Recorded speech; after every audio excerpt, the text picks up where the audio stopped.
Hello everyone, my name is Jagat Kumar and welcome to my YouTube channel. Guys, जिन लोगों ने मेरे चैनल को अभी तक सब्सक्राइब नहीं किया, प्लीज़ मेरे चैनल को सब्सक्राइब करें और बेल आइकन दबाना ना भूलें ताकि आप सभी को मेरे हर वीडियो की नोटिफिकेशन टाइम टू टाइम मिलती रहे। सो गाइस, आप देख रहे होंगे स्क्रीन पर कि मेरा आज का टॉपिक क्या है। गाइस, आज का हमारा टॉपिक है जो कि ऑब्जेक्टिव क्वेश्चन MIL हिंदी का है। BA या BSc BCom जो स्टूडेंट कर रहे हैं उनके लिए बहुत ही इम्पोर्टेंट है। जो इनका एग्ज़ाम 2020 में गाइज होने वाला था और कोरोना काल की वजह से नहीं हो पाया है, तो अब उनका एग्ज़ाम 2021 के लगभग मार्च महीने में होने वाला है। तो आप इस वीडियो को ज़रूर देखें और वीडियो का एंड तक देखिएगा, क्योंकि इस वीडियो का ऑब्जेक्टिव बहुत ही इम्पोर्टेंट होने वाला है। चलिए गाइज, आज के वीडियो को स्टार्ट करते हैं। गाइज, आप देख रहे होंगे ये ऑब्जेक्टिव MIL हिंदी का है। इस सब राइटर का नाम दिया हुआ है। गाइज, चलिए आज के हम अपने ग्रामर से भी कुछ क्वेश्चन पूछे जाते हैं, जैसे वाक्शुद्धि हो गया, संधि, लिंग निर्णय, मुहावरा, विपरीत, कारक, वचन, समास, काल, उपसर्ग, प्रत्यय में अंतर, ये सब भी पूछा जाता है। तो आप लोग मेरे वीडियो तक इन तक बने रहिए। चलिए आज के वीडियो को स्टार्ट करते हैं। तो गाइज, आज का हमारा फर्स्ट क्वेश्चन है सियाराम शरण गुप्त। उसको भी सियाराम शरण गुप्त के अग्रज कौन थे?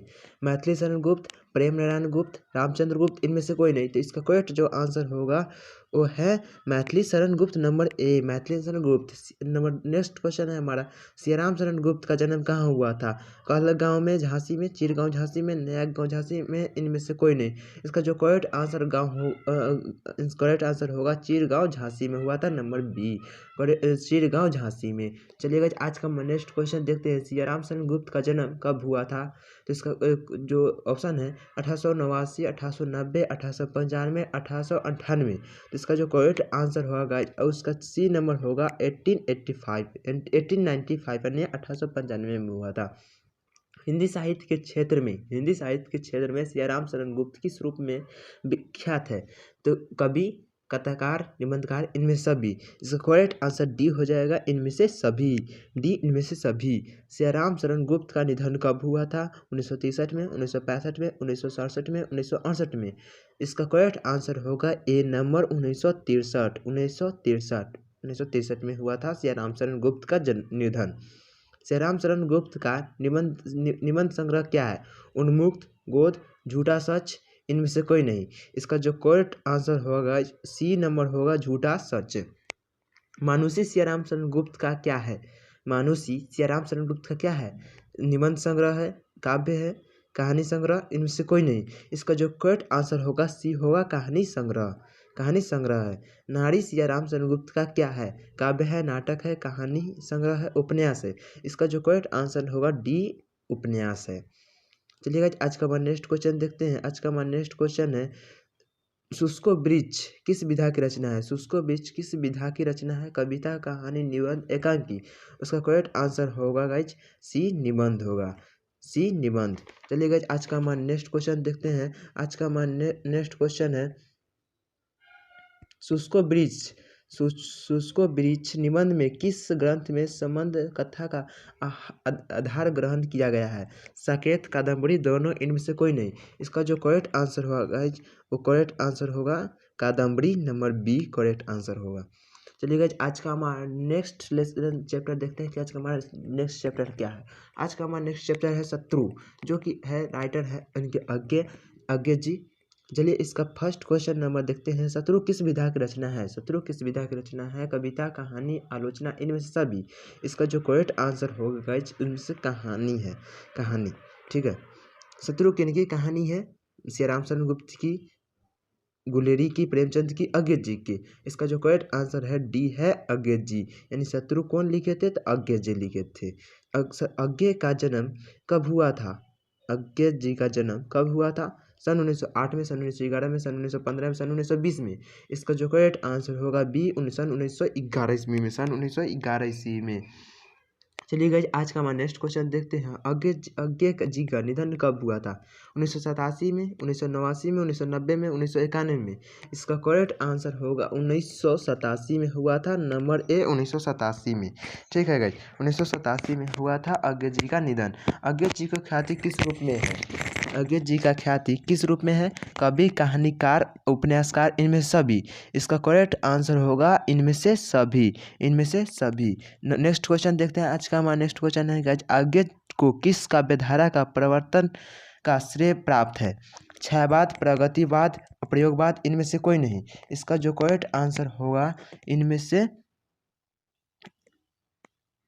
इसका करेक्ट आंसर होगा प्रयोगवाद। ठीक है, प्रयोगवाद, नंबर सी प्रयोगवाद इसका करेक्ट आंसर है। आंगन के पार द्वार, आंगन के पार द्वार अज्ञेय का क्या है? काव्य है, उपन्यास है, नाटक है, कहानी संग्रह है, क्या है? तो इसका करेक्ट आंसर होगा काव्य। काव्य है। आंगन के पार द्वार अज्ञेय का क्या है? तो काव्य है।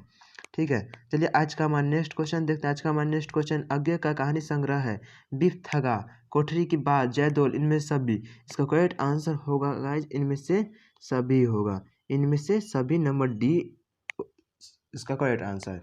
शरणार्थी क्या है? काव्य है, नाटक है, उपन्यास है, कहानी संग्रह है। शरणार्थी क्या है? काव्य है, नाटक है, उपन्यास है, कहानी संग्रह है। इसका करेक्ट आंसर होगा, इसका करेक्ट आंसर होगा कहानी संग्रह, डी कहानी संग्रह। चलिए गाइस आज का हमारा नेक्स्ट क्वेश्चन देखते हैं। आज का हमारा नेक्स्ट क्वेश्चन देखते हैं, शत्रु कहानी का कथानायक कौन है? शेखर, ज्ञान, रतन, इनमें से कोई नहीं। इसका करेक्ट आंसर जो होगा और ज्ञान बी होगा, बी। चलिए गाइस आज का हमारा नेक्स्ट टॉपिक देखते हैं। आज का हमारा नेक्स्ट टॉपिक है, चैप्टर है कलम का जादूगर राम वृक्ष बेनीपुरी, जिनके राइटर है डॉक्टर श्यामानंद किशोर। ठीक है, तो आज का इसका हम फर्स्ट क्वेश्चन देखते हैं। डॉक्टर श्यामानंद किशोर का जन्म कहाँ हुआ था? पुरुषोत्तर मुजफ्फरपुर में, सुस्ता मुजफ्फरपुर, मधुबनी मुजफ्फरपुर, इनमें से कोई नहीं। इसका करेक्ट आंसर होगा नंबर बी, सुस्ता मुजफ्फरपुर, सुस्ता मुजफ्फरपुर।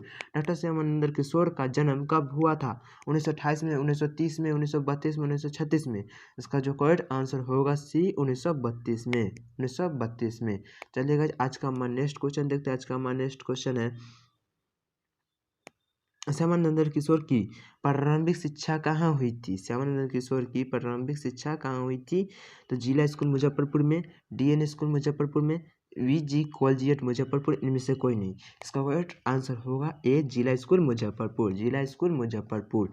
चलिएगा आज का हमारा नेक्स्ट क्वेश्चन देखते हैं। आज का हमारा नेक्स्ट क्वेश्चन है, श्यामानंद किशोर की रचना कलम का जादूगर राम वृक्ष बेनीपुरी किस विधा की रचना है? कविता, कहानी, एकांकी, संस्मरण। इसका करेक्ट आंसर होगा डी संस्मरण, डी संस्मरण। बेनीपुरी जी से लेखक को पहली बार भेंट कहाँ हुई थी? जिला स्कूल मुजफ्फरपुर में, सुहर संघ मुजफ्फरपुर में, गांधी पुस्तकालय मुजफ्फरपुर में, इनमें से कोई नहीं। इसका करेक्ट आंसर होगा सुहर संघ मुजफ्फरपुर में, सुहर संघ मुजफ्फरपुर में। बेनीपुरी जी ने किस पत्रिका का संपादन किया था? नई धारा, हंस, मतवाला, इनमें से कोई नहीं। इसका करेक्ट आंसर होगा ए, नई धारा का किए थे। बेनीपुरी जी ने पत्रिका का संपादन किया था, नई धारा का। बेनीपुरी जी अपनी पत्नी को किस नाम से संबोधित करते थे? रीता, मीना, रानी, इनमें से कोई नहीं। इसका करेक्ट आंसर जो होगा रानी सी, इसका करेक्ट आंसर होगा सी, रानी से संबोधित करते थे। बेनीपुरी जी अपनी पत्नी को रानी शब्द से संबोधित करते थे। बेनीपुरी जी के लेखक की शादी के समय कहाँ थे? कनाडा में, लंदन में, पेरिस में, कोलंबो में। तो वो थे लंदन में। ठीक है गाइज, लंदन में। चलिए गाइज आज का हमारा नेक्स्ट क्वेश्चन देखते हैं। पटना प्रवास के समय बेनीपुरी जी किनके साथ रहते थे? शिव पूजन सहाय के साथ, रामदास दिनकर के साथ, लक्ष्मी नारायणपुर सुधांशु के साथ, इनमें से कोई नहीं। इसका जो करेक्ट आंसर होगा नंबर ए, शिव पूजन सहाय के साथ रहते थे। नंबर नेक्स्ट हमारा क्वेश्चन है, बेनीपुरी जी को लेखक ने पहली बार किस रूप में देखा था? कवि, गद्यकार, गद्य गीतकार, कहानीकार, इनमें से कोई नहीं। इसका करेक्ट आंसर होगा ओ, गद्य गीतकार, नंबर बी, गद्य गीतकार। करते हैं, मिलते हैं किसी नेक्स्ट वीडियो में। तब तक जय हिंद, वंदे मातरम। गाइज आप मेरे चैनल को अभी तक मेरे चैनल को सब्सक्राइब नहीं किया, प्लीज़ मेरे चैनल को सब्सक्राइब करें, क्योंकि मेरे हर ऑब्जेक्टिव से रिलेटेड आपके लिए मैं वीडियो लाता रहूँगा। सब वीडियो को लाइक कीजिए और चैनल पे बने रहिए। Thank you guys.